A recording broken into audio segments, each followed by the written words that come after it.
This episode of Let's Knit Together is sponsored by yarnmarket.com. Fabulous fashions, fast and friendly.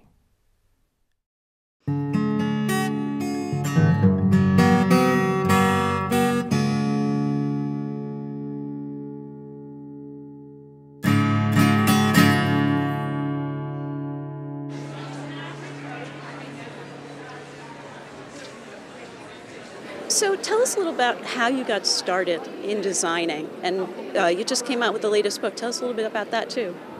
Well, actually, I've been working in publishing and in doing knitting books for quite a long time, starting, I think my first book came out in 1996. But I don't do a whole lot of designing myself. I work with designers from all over the place in my books, and also when I used to be the editor of a magazine.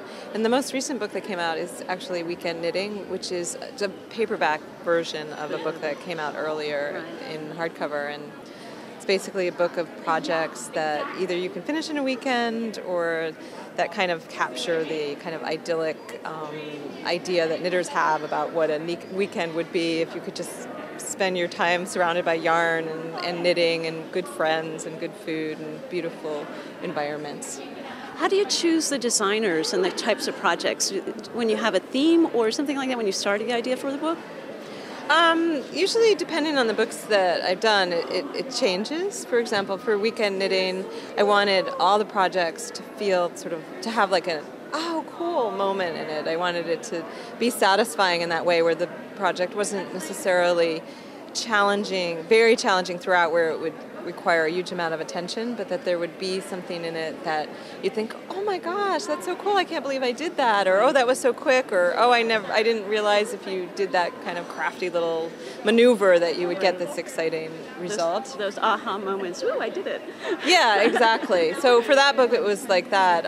Another part of my job is editing other people's books. So in a way, sort of picking people to work on that. And it's similar in terms of always looking for work that feels either new or a new perspective, or that work that doesn't feel derivative, kind of like somebody else's work, or kind of not copying, I don't want to say, but just sort of like another version of the same old thing. I really like to work with people who have kind of their own unique ideas so that nobody else could actually create what they're creating. Right.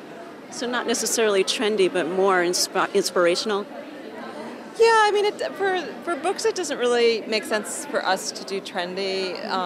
First of all, if you're doing a book that's not the cheapest, let's say, you've got to last a while to, it's not like if you can sell 100,000 books in 6 months, then it can be really trendy and it'll be great. But if you make a trendy book and your sales are slower than that, you're not going to add up because you're going to run out of time and the trend will be over. And in the internet world, no long tail. Yeah, and then for our books and all the books that I've written, I mean, minimum of a year just to do the writing, the creating of the manuscript section of it. So if you're doing trendy, you have to be way ahead of the trend if you're going to actually succeed in that. People that can turn things around more quickly, which obviously on the internet you can, you can sort of spot a trend and put stuff up really quickly. Yeah.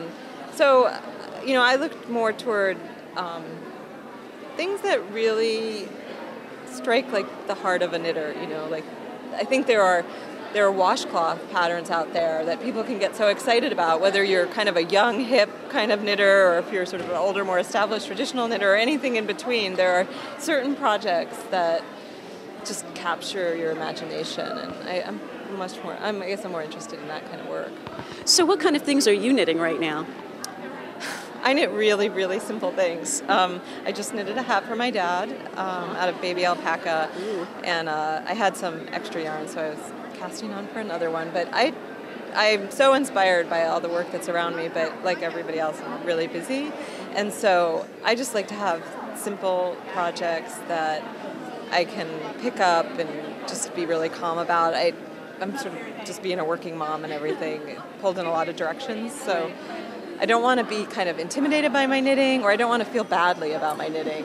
So I just keep it, simple. And I do like, after so many years of knitting, that when I just do basic stitches or a hat or whatever, it comes out looking really, really nice because, many, many years of even stitches. And so even the simplest thing has kind of the magic of the handmade in it. Right.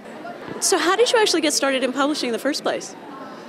Well, I always wanted to be a writer, and I guess I'm trying to think. I mean, I finished college and I worked in international relations, and then I decided I was going to do that anymore. I moved to New York and I started working on a magazine, and it was a food magazine. And then I started knitting, and I decided that I wanted to kind of combine my interest in knitting and writing and editing.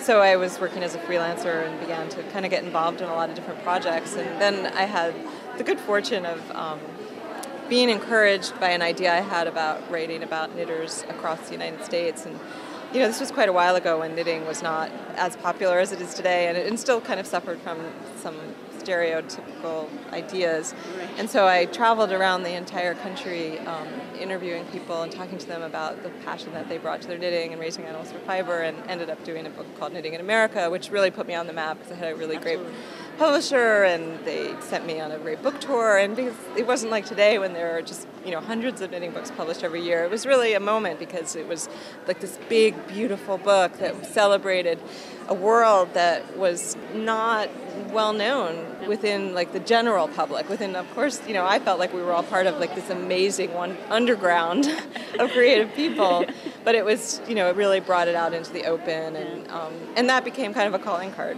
for me because a lot of people at that time took notice of that book. And well, I still have Knitting America as a coffee table book in my house. So you remember. There were people who just started about knitting in the last like few years. They don't even know what it is, but back then it was, you know, something. But now with STC Craft, I mean, I have kind of the best situation because I get to work with all sorts of creative people from all over the country, and some even outside of this country, and help them to bring their vision to life. And I think because I came to this as a writer myself, and I've been through the process of writing books, that I'm able to kind of comfort them and bring them along and help them to kind of shine and for their work to shine. And that feels like a really special job to have, to help other people make their dreams come true.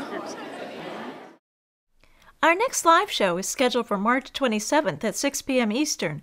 Go to letsknittogether.com/live for complete details on how to participate. This month, yarnmarket.com is featuring alpaca yarns. One of my favorite alpaca blends is Berroco Ultra Alpaca, a worsted weight alpaca wool blend that comes in 70 colors.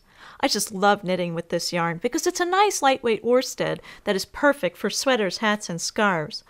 I'm planning on making a nice hat with this great beetroot color. Ultra Alpaca also comes in light, which is a DK, and fine, which is a fingering weight, perfect for spring projects. Head over to yarnmarket.com for this or other alpaca yarns for your upcoming spring projects. And if you happen to find yourself shopping there, be sure to leave a comment at checkout thanking them for sponsoring our show. I finally finished the charity blanket and sent it off to Afghan for Afghans. I think it came out fantastic. It really helped to crochet around each square to ensure that all the different squares fit nicely together. I want to thank everyone who contributed squares to the blanket. Your efforts will truly be appreciated by the child who receives this blanket. If folks are interested in doing another charity project as a group, leave a note on the Let's Knit Together Ravelry group.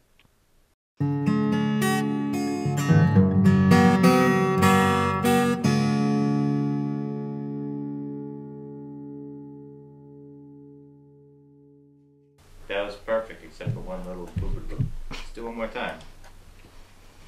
That was good. It was, except for one little boobity boop. Yeah, it's the Henna. Yeah. Perfect. One more time.